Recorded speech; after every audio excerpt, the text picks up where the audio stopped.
please do pay attention, enjoy it, and if you've got any questions, feel free to ask them. We'll make a start. Thank you for this opportunity. You collect it on. For over 2 decades, I have noticed that processes can often be rigid, confining, and restrictive, and they can actually reduce 3 important elements that are so critical to people dynamics, and that is adaptability, collaboration, and creativity. For me, every process has an essence. It has something that it's trying to enable or something that it's trying to prevent. It could be a certain value that this process is meant to honor. How can we keep that at the center of all discussions, where we allow collaboration from different stakeholders, we allow creativity to improve and enhance the process as and when needed, and we also allow adaptability for those situations that require a genuine exception.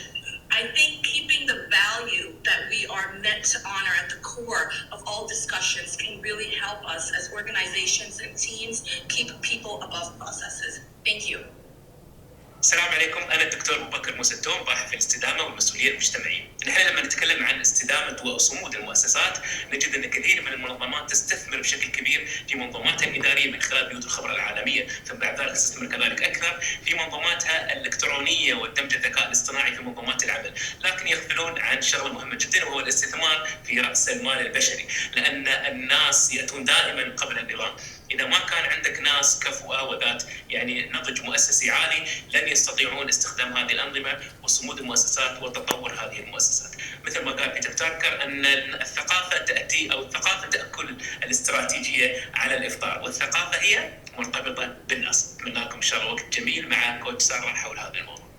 Processes are tools, not rules. They exist to support the team, not to restrict it.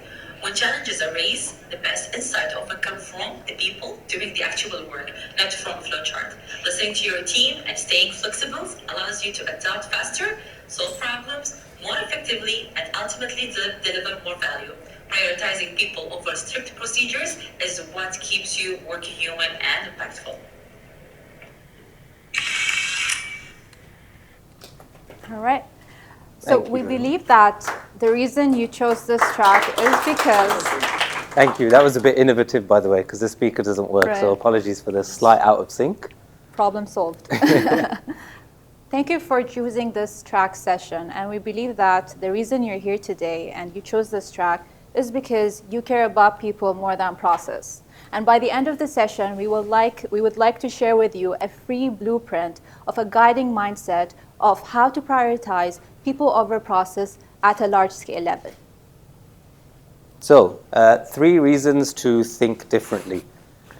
So firstly, what if success wasn't defined by just a process, but the people that you empower? So empowerment of the people that are within your control as a leader. Secondly, you don't have to feel stuck in a system where people are secondary to process. And lastly, you'll learn ideally why real-life transformations begin with people, you guys, your teams, and not just tools, frameworks, or policies. So the question is, how to start prioritizing people over process?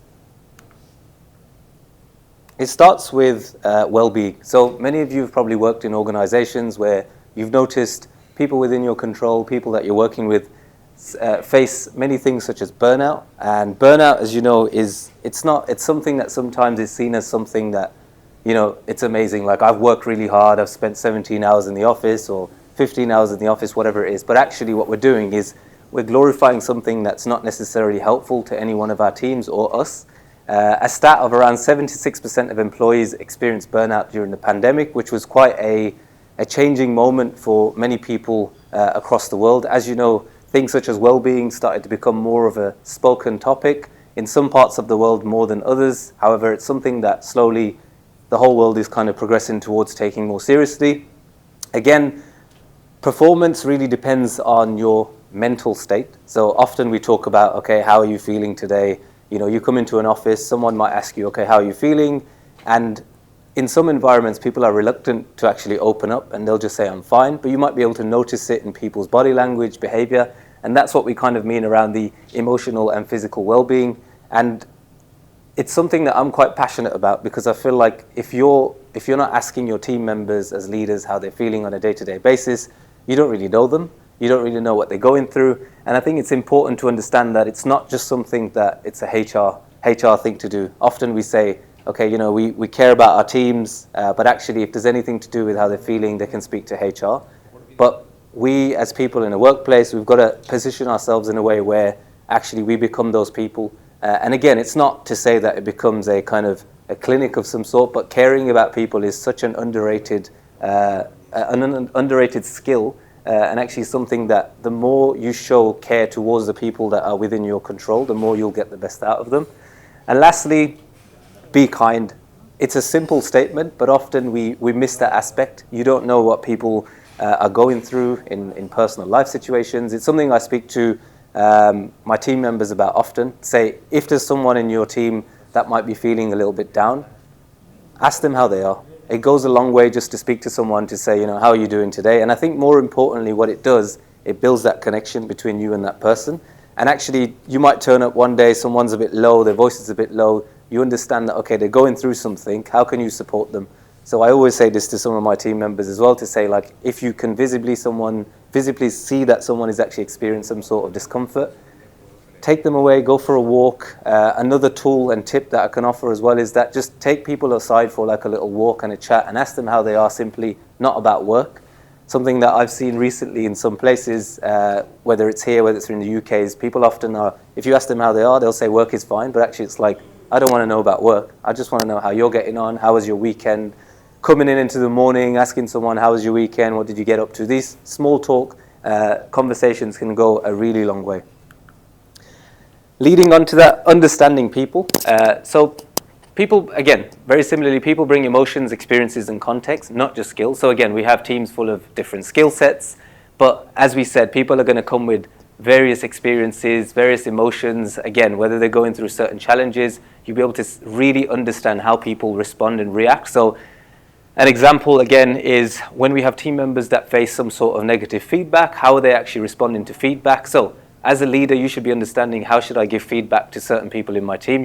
Some people might like feedback directly. Some people might like it in a way where it's a one-to-one basis. And some people, you've got to really take them through a full approach. And sometimes that might be highlighting the positives about them and then slowly framing things such as improvement areas rather than, this is a weakness. And instantly you lose that person. So understanding people in that aspect is really important. Real agility starts with listening and observing, not fixing. So we as leaders, coaches, whatever your position is, it's really important that we listen. So often it might be seen that if you're the loudest spoken person in the room, it's a great thing. But actually, it's usually the people that are silent. And you've got to really take in a lot of what the team are saying, observe the behavior that's happening. Empathy builds trust, and trust fuels collaboration. Empathy is very underrated, something that I think every single person should be ensuring that they understand and how they can bring that into a workplace. And lastly, process doesn't solve problems alone. People do when they're supported, trusted, and empowered. And again, this is all around how do we get the best out of our team.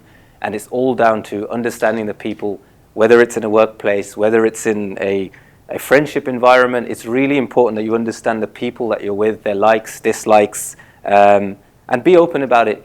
A lot of the time, people are kind of closed off if they don't really feel comfortable enough. So it's in our best interest to build an environment where people then feel comfortable enough. All right. With that being said, invest in people. To the point is that education is your way ticket forward. And because most of us believe that when we invest in ourselves, this is the only thing that no one can take away from us. In fact, that mindset shouldn't basically stop with us. It should extend to the people we lead. This is why UAE has prioritized talent development to attract globally investment contributing to diverse skilled workforce since 1959, which basically around 20% of federal budget has been allocated to education in recent years. And you've all heard probably around 2071. Which is basically a long-term strategy focusing on continuous learning and talent cultivation. And with Abu Dhabi Economic Vision 2030, the plan is to include significant investment in education infrastructure.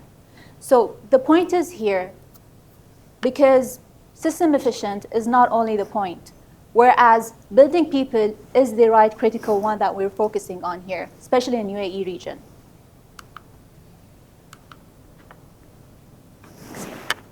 Very much. So yeah, just continuing on from what Sara's mentioned then, again, it's how do we, so caring about people is one thing, their well-being, understanding them, but it's also how do we help them grow. And again, there's some great initiatives that are taking place across the region to try and grow people, both within UAE nationals as well as generally in workplaces. I feel like it's our duty to support team members on how they can grow. So often people are not used to that, where an example, something I was speaking to someone about earlier, is a simple conversation with some of your team members around, okay, where do you want to get to? How can I support you as a leader to get to where you want to get to? You might be a software developer, you want to move into a different area. How can I support you and build your journey together with you and see what I can offer or point you in the right direction? Experimentation, coming back to our topic around experimentation. So there's not necessarily a one-size-fits-all approach when it comes to whether it's transformations, whether it's frameworks, whatever it is we're following, whether it's dealing with people. It always depends on the environment or the person that you're dealing with. Great teams experiment, reflect, and adapt. And as you guys know, for those that work in Scrum or other similar frameworks, there's always an element of how do we look back and understand where we can improve, what's not worked. And again, the right way of working is the one that works for you. This is something I know has been discussed in a few topics today, is that we often try and force frameworks or a way of working to teams just to kind of say we've done it. And I think it was mentioned in the last talk really well around doing Agile. Too often people are saying, all right, yeah, we're doing Agile, but what does that actually mean?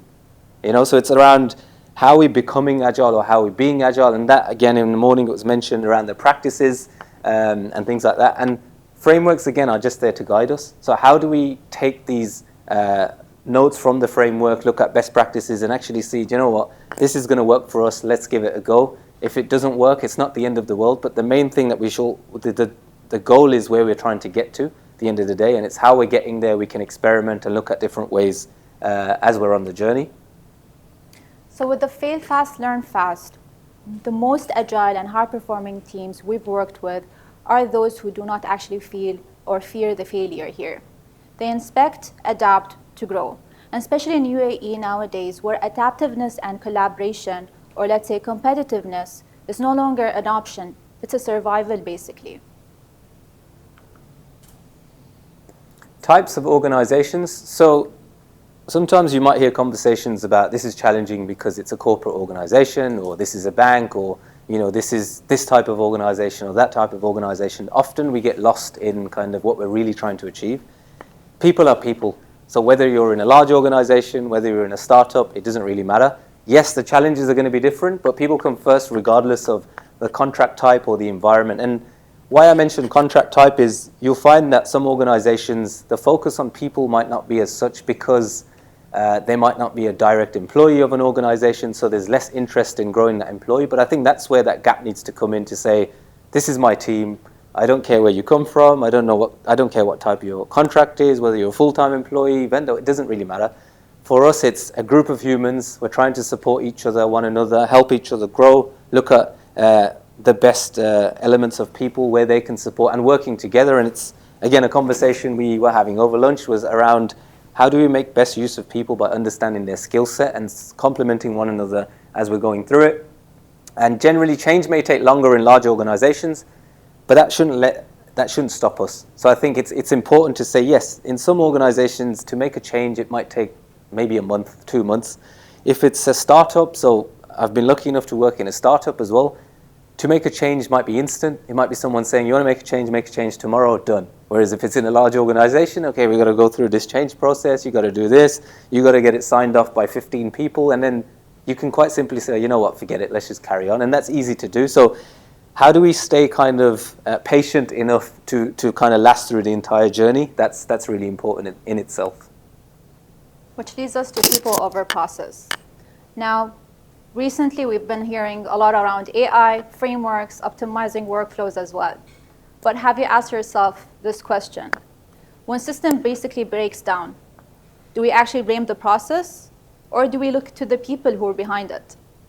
And that's the whole point of here. The core is here that with great innovation, great transformation and cultural shift is a human being, which takes us to, as a result, people make or break transformations.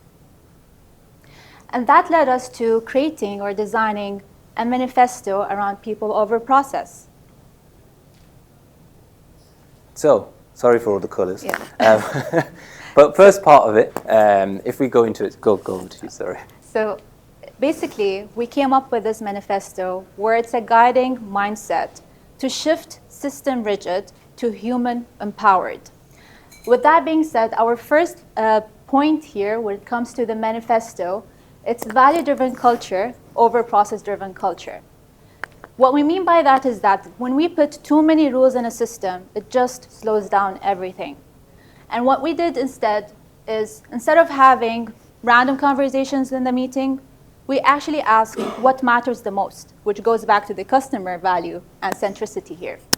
And the second thing we focused on, rather than having a rigid task list, to OKRs that basically drive real outcomes. And when it comes to the second point, adaptive thinking over culture-resistant thinking. Now, study shows that most of us fear failure, or let's say fear change or resist change because we actually fear the unknown. And that's what keeps us from being open about, adaptive thinking and trying new things and experimenting, as we said. So what we did is that we led mindset workshops to show benefits of adaptive thinking, as well as we created change champions within the teams to basically support and encourage new ways of working. And the last is what we did is that we demonstrated quick wins through creating pilot teams to showcase effectiveness of iterative improvements. Psychological safety is something you've probably heard mentioned over and over again. And people are constantly looking at how we create psychological safety. And often, sometimes, you'll find leaders saying, I want it to be psychological safety. I want my people to feel safe. But actually, the behaviors and things like that are not matching up. So often, you'll find that team members don't speak up through fear. Or, for example, they might say, I'm having this meeting. I can't have this person in the room because then I won't be able to speak. Actually, that means you haven't got psychological safety, because you should be able to speak about anything in a room regardless of who's there. So often we get that mixed up to say, yeah, I've got psychological safety in this team, but then when this person walks in, there's the consequence of if I say something wrong, someone might come after me. So that's often where it leads to disengagement of teams. So if you find you'll have people that are in teams where, okay, you know what, I don't feel safe enough, I kind of come in, do my job, go home, don't complain. If something's not according to what I like, I just deal with it and get on with it. That's where you have the breakdown of teams, which causes, again, an impact on your delivery. And again, people don't realize actually this has a massive impact on the overall vision of a company.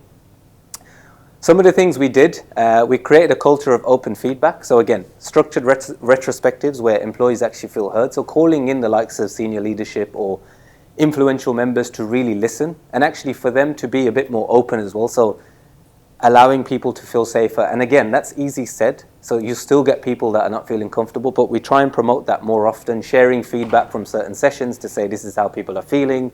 And then again, training leaders on coaching techniques. So if they're taking in some of this feedback, rather than kind of just coming in saying, how dare someone say this about what we work, but actually being empathetic. So coming in and really seeing, okay, you know what, how can we be supportive? Again, leading from the back and making the teams feel as though they've got a safe environment.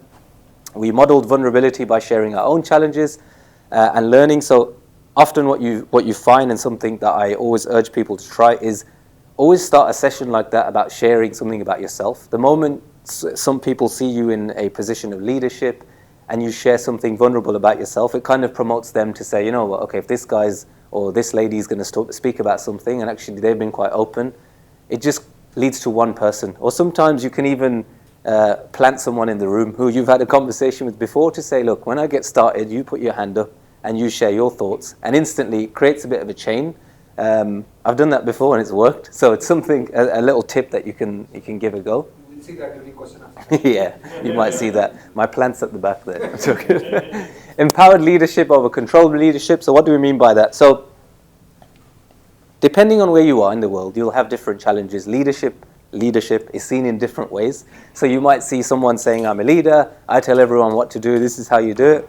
They're not a leader. Slowly you'll tell them that. So it's around empowerment. How do we lead from the back? How are we those people that are supporting our teams? We haven't really got that thought around, you know what, I need to make sure every decision I make is controlled by the way I say it. If it's not done, then you're screwed, basically. So again, how do we get to a place where we move towards empowerment? So when leaders tightly control every decision, what you'll find is that it removes creativity. Teams become less creative. Over time, people start thinking for themselves. We start asking questions like, oh, why do they not care? Or they're working on a user story, for example, that they don't even know what it plays a part towards the bigger picture. Because really and truly, they don't care. They're there to do a job. They've got no trust in leaders. They don't feel empowered. So all of this is a kind of result of that sort of behavior. What we did, we conducted some leadership training, helping leaders focus on enabling rather than directing. And again, the important thing around training is that training is something we deliver. The success of that is not just I delivered it, tick box, I've done my training, perfect, everyone's a certified leader, let's go. No, it's actually the behaviors. So how do we create an environment that if we do some training with leaders and we notice it's not happening, are we calling this behavior out quite openly to the leaders to say, look, I'm going to take you aside. You're moving back to your old ways. How can we work on that? Best idea wins mentality. So this is something that stuck with me from my days when I was at Gymshark, and that's mainly because it was a company-wide value that we said where regardless of your role, regardless of where you're from, you could have been a customer service agent, you could have been a CTO, it doesn't matter. It's the best idea that wins. So when we're having conversations, sometimes someone's going to say something, make them feel empowered enough to say, you can say whatever you want if it's an idea. If no one agrees with the idea, that's fine, you've shared it. But again, you might say something that someone else doesn't think of. Just because you are in a position of power, that does not mean that you're going to know everything. And that's, I think, the sign of a good leader is to understand that you're going to be employing people or having a team full of people that are going to be good at things that you're not good at, but how do you push them and support them to kind of help you in the larger scale of things. Shifted leadership mindset from direct into coaching, which is really important as a coach. It's again, how do you start asking the questions? So asking the right questions. You might know the answer to them, but again, it's not telling people what to do. It's actually leading them towards where they need to get to, but actually through their own accord, which is quite important. And delegate key decisions to team members. So sometimes you'll find you delegate and empower people enough to say, okay, you know what, we've got to do this piece of work or deliver this presentation, but before you submit it, make sure I want to review it, make sure that I'm going to make these changes in this. You actually then limit that sort of creativity. Sometimes we've got to put full trust and empowerment into our teams where actually I trust you 100% to own this. You can see it from start to finish. But also I've created a safe space for you. If something goes wrong, I'm not going to come back and say, see, this is why I need to control every single decision that I've said. It's actually like, where can we learn from it? Flexible accountability over rigid compliance. So again, strict processes and rigid rules reduce team morale and make people feel like they're just ticking boxes instead of owning outcomes. What do we mean by that? Some of you might have been part of transformations where, again, it's how do we get teams to start using Scrum? How do we get teams to start doing retrospectives? We want to make sure that it's done. So we're measuring the outcome of these things by them actually happening rather than them creating any value. And this is really important because you can do Agile in a day, right? You have an organization, let's do Agile, let's change your role from a product, from a PM to a product owner, or whatever you want it to be. You're the Scrum Master now. Okay, great, we've done Agile, finished, transformation over. But no, it's continuous. And I think why that's important is, again, things, we said it earlier, if you allow people to understand that the process is there, but again, you can look at your process, assess it, see what works, and be flexible. Flexible is really important because it allows you to assess constantly what might have worked now, might not work in 2 years' time. We all know that the pandemic took place, and we touched on it earlier, some of the impacts of the pandemic on people, some of the impacts you mentioned quite nicely around the impact that Etihad on that COVID had. We have to kind of assess what's going on and then be flexible and look at what we need to change. A quick example as well is like retrospectives before the pandemic were very much in person, everyone's involved. Once the pandemic came, that changed. People were online. You might be on a call trying to, as a Scrum Master or a facilitator, you're trying to drive a session. You're just looking at people's names on a screen. you're not getting any sort of engagement. So how do you adapt? You make some ground rules, team working agreements, things like that to say, look, if we're going to have a session, I want everyone to have their cameras on. So at least we can see engagement, faces. And again, coming back down to our main point, which is that it builds that people, it builds closeness within your team as people, and rather than just focusing on this is the process that we need to follow. Some of the things we did, we encouraged self-organizing teams to take responsibility for deliverables while ensuring alignment with business goals. So too often you might find environments where it's like you need to deliver this business initiative, and this is the way you need to do it, and this is how we think you should do it, and this is what we say, like it gets too much. Sometimes it's like, okay, you need to get to this place. How you get there, I'm letting you guys decide. Self-organization. Again, we're not saying just throw random people in, give them the problem, and then say you sort it out. Again, guide them through it. Focus review agreements and success metrics on results, impact and learning, not just task completion. So often it's like, okay, you complete that task, great. Actually, no. The task that you completed, was there value in it? If there's not, how can we ensure that we're constantly measuring that value? We gave teams ownership over their working agreements and encouraged them to regularly assess. So something I mentioned, a working agreement for any team doesn't need to be an agile team, doesn't need to be in software development. A team working agreement is really important. It's like, I often frame it as like a set of house rules. So you say to your team, we as a collective are going to be coming up with a set of rules that we will abide by. And if we're not following them, then again, we can hold ourselves accountable. And lastly, enable teams to challenge and adapt rigid processes in pursuit of better outcomes. Relating back to psychological safety, how many of you, again, you don't need to answer it, but how many of you have been in environments where you don't agree with a certain process, but you can't speak up? Yeah? 2 hands at the back. So it's, again, this comes down to if you don't feel like something's adding value, or you don't feel like you understand why we're doing a certain process, always ask why. And again, it might be a case of that the answer you get actually gives you an understanding as to why we do a certain thing. I know that's happened to me before, where I've gone into some organizations and I said, why are you doing this? It doesn't make sense. And then I come to know through the story that, okay, this is why it's doing, this is why we did this, and this is the reason why. And actually you sit back and say, okay, now it makes sense to me. Thank you for explaining it. So it's not to say that whenever you question something, it's to say, well, you don't need to do that. You've probably all worked with people that have come into an organization very energetic to say, that's stupid, that's rubbish, you don't do this, you don't do this. And often you've got 2 ways to respond. You might think, okay, give it 2 months, you'll understand why we're doing it. Or actually give it some time, understand why people do things for the reason they do. So, to recap, so basically our mission here is to build value, purpose, and human-centric approach, and avoid system, process, and systematic that does basically not add any value to what we want to create, which is a purpose. With that being said, this is why People Over Process Manifesto has been created. I think the point here is that we came up with 5 rigid manifestos here. And there are a lot of things that we've done behind this. It's not just over a day or a month or even a year. It took us quite a while, some time, with different organizations to apply this. And we have seen a very good outcome or positive feedback out of this. So we'd like to share with you at the end of the session our blueprint as well. So just to recap as well, again, hopefully we've shared some useful insights. Again, it's about trying and improving and helping companies across the world, whether you're from the UK, whether you're based here or any other country. It's again, understanding the challenges that you guys are facing, taking these aspects into play. And again, you can come up with various different methods of doing it. But I think the most important thing we're trying to say today is that, and again, just to reiterate, it's not to say that process isn't important before we say anyone says process. Process is important. But at the heart of it, as we said, is people. So understanding the people. If you've not got the right people, or you've got not the right understanding of people, but you have process in place, it won't work. Or it might seem as though it's working, but it won't. So again, it's really important that these sorts of values or this manifesto is kind of taken into account with your teams.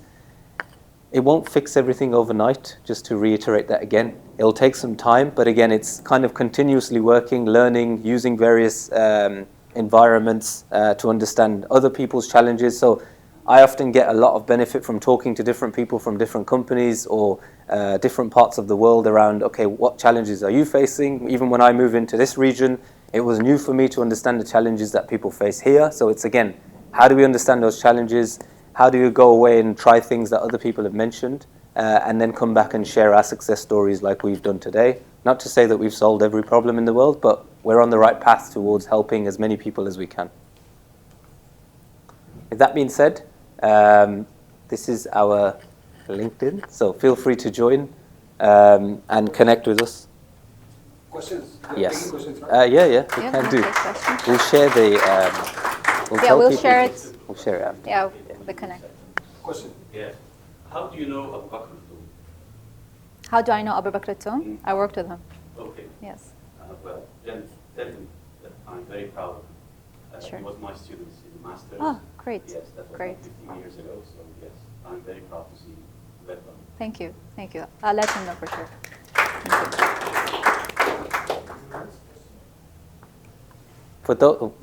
Before we come to the plant that I've put at the back of the room, if the blueprint, if you would like that, please give us your details. We'll send it Yes. out to you, as we haven't got the QR code with us. Yep. We're going to share the slides as well, so you can. Yeah, we'll share Yes. this as well. So again, you'll get it in that. Ish, had a question, or whoever first. Yeah. So I have been like, first of all, thanks for bringing up this topic. I have been giving talks on this since COVID. Like I experienced it myself during my own apprenticeship. So we moved to the work from home and everything. But one thing I've always found trouble is how do you track? Like one is you feel the vibe of the team, especially like we are working from home, everybody's online, just names on the screen. How do we actually track that this is actually working? Like the culture of you speaking up. Is someone actually speaking up correctly? We had a session earlier where we can implement AI to analyze emotions, but right now I think it's still being a personal intelligence that we need to feel. How do you specifically track? Is there some, I don't know, there could be a blueprint for that, but what would be a probable scale on how I can adjust, how my team is doing? So there are two mechanisms that we basically applied, and one of them is basically lead by example. I myself been in an organization where I had to lead by example to show what basically means to be, prioritize people over process. The other mechanism that I've applied with different tribes, or let's say RTLs, is that continuous feedback sessions. Keep it more human-centric rather than surveys, sheets. That just, there's a lack of empathy when it comes to that. That So becomes mechanical. it becomes mechanical itself. So that helped. Choksi? Do you mean tracked as in you're trying to track whether whatever you're doing is impactful, or you're tracking how people are feeling? What, just to understand before I answer. Both part one more, but part two, yes. So part one being, How people, whatever I'm doing, is it helping people? Okay. Is it Yeah. helping my team? One is that I obviously track their performance as well. I see how much productive Yeah. they are. Because I don't care about timelines, that is the culture I said, like you are the owner, like you said, and you are accountable for this task. This is totally your responsibility. It's not about finger pointing. It's about accountability. So there is a difference. Okay. There should be no finger pointing, but there should be accountability because Yep. I will let you lead on this. So it's an opportunity for them. So that is one metric that I use. But sometimes I feel that in retrospective meeting, like we generally have, that is the major issue where it should be pointed out. So I started one thing about start positive. Let's start with shout outs. Yeah. Who helped, which team member helped you? Yeah. Like shout out names for those. So people started speaking up. But I still feel there could be something more that if there is another way that we can track smartly about this, how the team is doing. so often what we find is that when we have retrospectives, so retrospectives, depending on however you work, often it's every 2 weeks, right? Every 2 weeks, you have a retrospective, so you've waited 2 weeks. Depending on the organization that you're in, if actions take a long time, at some point those retrospectives become routine. Okay, we did this person, great. So it loses its value. So something I've done would suggest is check in with teams regularly. Like, where does it say that we can't check in on a daily basis, or even frequently, or even, for example, things like team lunches. You might say once or twice a week, let's go for some tea or some team lunch, and use that as a session. A retrospective doesn't have to take place in a meeting room or on Teams. It can, in fact, the best conversations are usually when they're not expected. So you sit down with someone. How many of you guys have kind of attended these kind of events, had lunch, and all of a sudden you sparked a conversation that's just amazing? You've gone away, thought of something. So I would say the best way to improve that area, or kind of track it as you're asking, is that have more conversation, communicate with the team more, and tell them to give you feedback. That's one aspect. Another aspect is how well are you tracking your actions? So the actions or the outcomes of some of these sessions that you're having, maybe go back regularly and see if you're achieving them, but on a quarter basis or however frequent you want, go back and say, in this last quarter, these are all the things that we said were a problem, right? Well, not a problem, but something that we're facing difficulty with. Are we still facing difficulty there? So on a scale of 1 to 5, we said this was the case. Where do we feel like we've gone? Have we improved on there? Have we not improved on there? It gives you some indication of, is the needle moving or not? So for me not to give you the direct answer, again, there's various ways to do it, but I think it's all about experimenting. If you want to know how the team are feeling, communicate with them more. Don't leave it to just retrospectives, and look at different ways. Again, some people, you might have noticed that in retrospectives are silent. Find out those people, create an environment where they can speak, but also get those people on a one-to-one. So if you identify those people, every now and then just say, let's go for a coffee or let's go for a walk. How's things going? Tell me about an idea that you've got. Is there anything, that you are facing a challenge with that you feel like we've been facing for a while? And the conversations you have like that, you'll find will be quite useful. Is there a question? Thank you for that this important topic. So my question would be, how do you sell this to the CEO, people over process? What would be your kind of main points? Good question. We'll give him a cheaper price to start. I'm joking.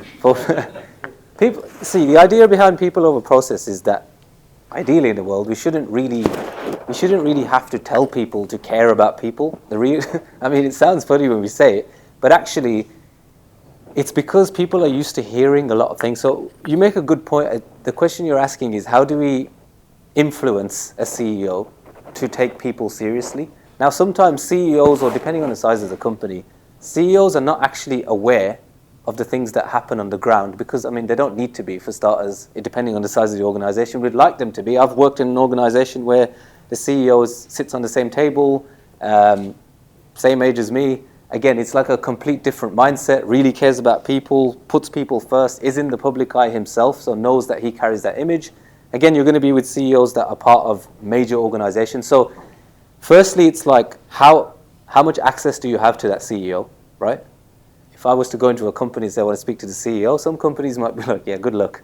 But other companies you can. So understand who the influential people are. If we're saying that we have direct access to the CEO, take into account some of these detailed things. So actually come in with data to say, from a data perspective, when we factor these things such as people over process, we're not just saying it because we want happier people.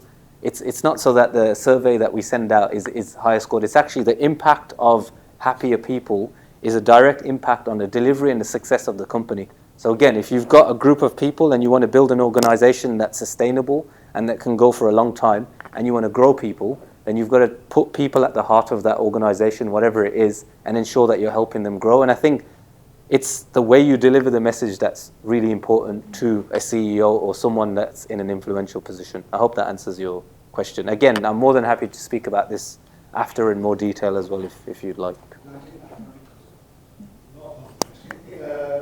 This guy heckles me at every talk. Just saying. Sara for bringing the local data, local element to it, because there's a lot of talk about culture, etc. And bringing us from empathy culture is absolutely fantastic. 2017, I didn't know about that, 2030 a bit. The question I had was around, this is one of my favourite topics, actually, people in process, right? When it really gets to when it's crunch time, that's when you find people go back to waterfall. People go back to their old ways. In your experiments and your sort of research, are you in a situation where it has been crunch time? And have you seen anything that's different to what you guys are approaching the VPs and delivery leads and leadership team prior to that? Thank you. Right. If I understand the question correctly, is that what happens when people are under pressure? Do they basically go back to their old ways of working? Yeah. Absolutely, we've seen that. And it goes back again to the person itself, which goes back to the second point where resistance definitely exists in some people. And that's because they fear the unknown. And this is where they basically shift from how they were working to their previous ways of working, because they trust things that happened before. But there are other elements that we've basically combined or implement or inject within that area, right? So one of the examples that I can give here is that we work with teams closely. So if there is something that, for example, let's say the leadership is not actually happy with the change, or let's say something got introduced, a new process or a new set of OKR. What we do is that we work other way around, behind the scene, and we do not basically bring that element of people and influence them directly. We do it from back of the room, that they say. Yeah. And just to add on to that, so that's really, it's a good question.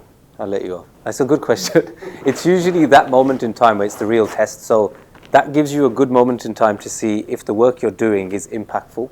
So really and truly, when everything's great, life's going well, people care about people, everyone's nice and happy, great. But actually, when it's pressurous times, for example, you've got a high pressure environment that's happening, or something in the world has changed, and instantly people revert back, because naturally it's like, okay, this is not me. So someone who's been doing something for 20 years, if you're trying to change them overnight or expect them always to, once they've transformed, to be the same, it's tricky. So I think this is where our role as leaders comes in, to really work with them on a day-to-day basis to reframe their mind or change their mindset in various areas. It's not just, okay, you need to care about people. It's like, okay, if you approach a situation that challenges you, how are you taking a step back before? How are you for a simple example I can give you is that often when someone is faced with a high pressure environment, as soon as something happens, they respond straight away.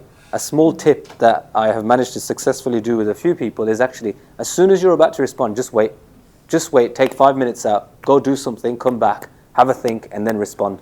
Because that has a massive impact on the moment that you're in and how you're going to respond. So just to wrap that up, again, at a high pressure moment, that's the real test. And I think that's where it comes to people like us to actually hold people accountable, to say, look, I get it's come onto their side of thinking a bit. I get it. You've got a bit of pressure, but you've got that role and duty, especially as a lead, to basically protect the rest of the team from it. If you're projecting that same sort of energy onto your teams, you're not realizing the impact that you're having on these people's lives, well-being, and so on. So once you put that understanding into them, not saying it's going to change overnight, but it'll have some sort of impact.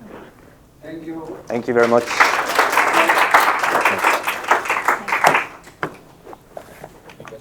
Oh, thank you. Thanks. Our next session is by Faris. He's very keen to present.